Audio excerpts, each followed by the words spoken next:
hermanos y amigos con la palabra del Señor. Vamos a hacerlo en esta oportunidad, continuando el estudio que iniciábamos en el libro de los Hechos. El lunes pasado dábamos algunas generalidades acerca de este libro, un libro histórico escrito por Lucas, el médico amado, pero en esta oportunidad vamos a iniciar ya en el capítulo 1. Vamos a hacerlo en dos partes. La primera de ellas que vamos a meditar en esta mañana es del versículo 1 hasta el versículo 11 y vamos a dividirlo de la siguiente manera.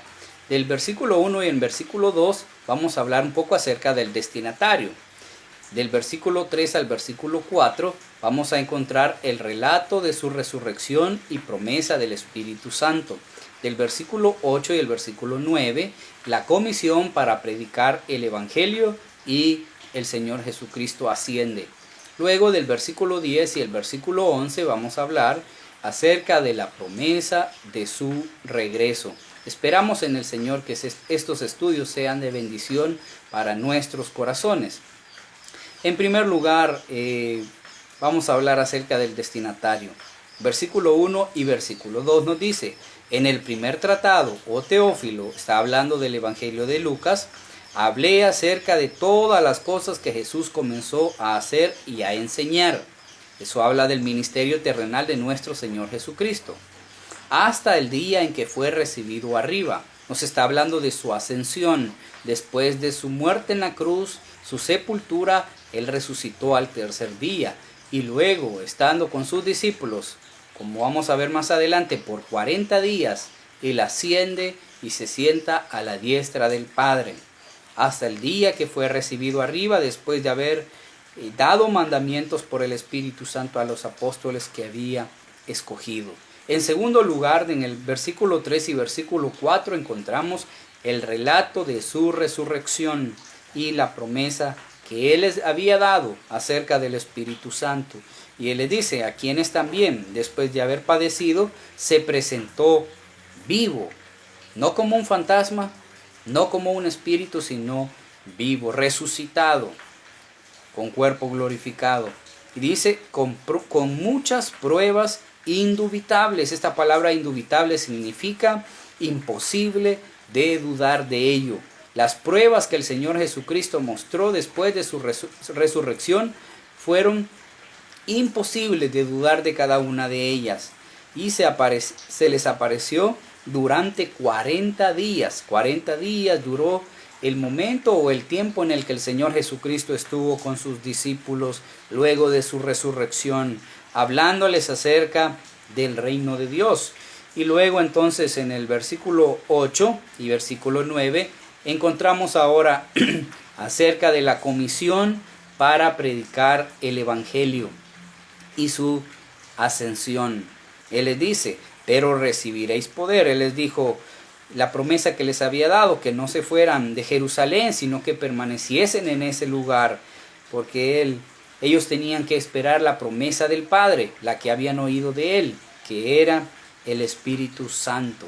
Y aquí en el versículo 8 Él les dice, recibiréis poder. Ese poder para poder predicar el Evangelio, para poder llevar el mensaje de salvación, y ese poder que iba a venir a través del Espíritu Santo. Por eso les dice, cuando haya venido sobre vosotros el Espíritu Santo y me seréis testigos, es decir, seréis testigos de mí, de mi mensaje. Cada uno de nosotros también tenemos esta misma comisión, ser testigos, es decir, anunciar, predicar, llevar este mensaje, el mensaje de salvación, el mensaje del Evangelio, llevarlo por todo lugar, por todo confín de la tierra, hacerlo con nuestros familiares, con nuestros amigos, compañeros de trabajo, vecinos, con toda persona allá afuera, anunciar el mensaje del Evangelio. Esa, hermano y hermana, es nuestra comisión también, poder predicar acerca de aquel que es el único que puede dar salvación, nuestro Señor Jesucristo. Y dice, me seréis testigos en Jerusalén, Judea, Samaria y hasta lo último de la tierra. Quiero decir que este mandamiento se cumplió en el orden exacto que el Señor Jesucristo lo mandó. De esa manera se cumplió. Ellos llevaron el mensaje del Evangelio y ahora nosotros también lo hemos recibido hasta nuestro lugar, hasta nuestros días, y nosotros también somos los encargados, como ya decía, de poder llevarlo a los demás.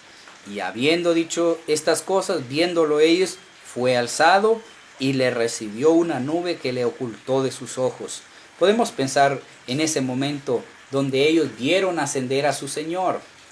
Estando ahí, vamos ahora al cuarto punto, se da la promesa de su regreso, del versículo 10 al versículo 11, donde dice: y estando ellos con los ojos puestos en el cielo, viéndolo ascender, entre tanto que él se iba, he aquí se pusieron junto a ellos dos varones con vestiduras blancas, dos ángeles, los cuales también les dijeron: varones Galileos, ¿por qué estáis mirando al cielo?